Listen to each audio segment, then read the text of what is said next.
We'll talk broadly on this peace and security architecture, because I think space is applicable in peace and peace and stability of the continent, not only on the continent, but even over the world. And I see two main ways in which space is being applied, either surveillance of the threats on the ground and surveillance of the threats in space. And these two ways have cutting across, the four domains or the four pillars that we are looking at in the African space agenda. And that is Earth observation, there is satellite communication, there is navigation and positioning, and there is astronomy and space sciences. Now, when it comes to monitoring the threats on the ground, that's when you use the Earth observation aspect to map the ground and to map the terrains.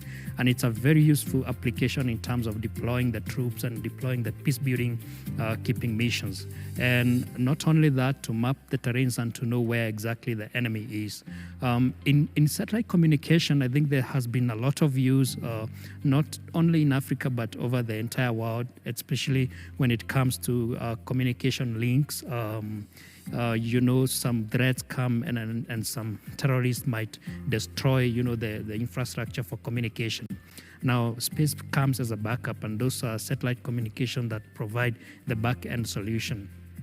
Now, in navigation and positioning, I should say that the military has its own, frequency of communication. And that dedicated frequency of communication ensures security in terms of mapping the hotspots and in terms of locating the areas that need responses from the military and from the police. And this is where most of the countries have found a lot of use in terms of navigation and positioning. Not only that, when it comes to the search and rescue missions, especially in the deep sea or in the air, we have applied many applications on navigation and positioning have been applied to locate where those vessels are, if there are threats, and to locate where the dangers are.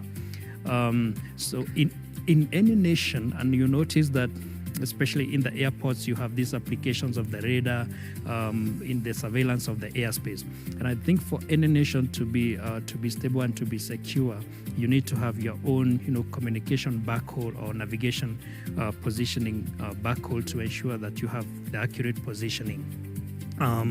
As you know, you have to be in charge, or you have to be in charge of your borders, and borders means including the airspace that is above you.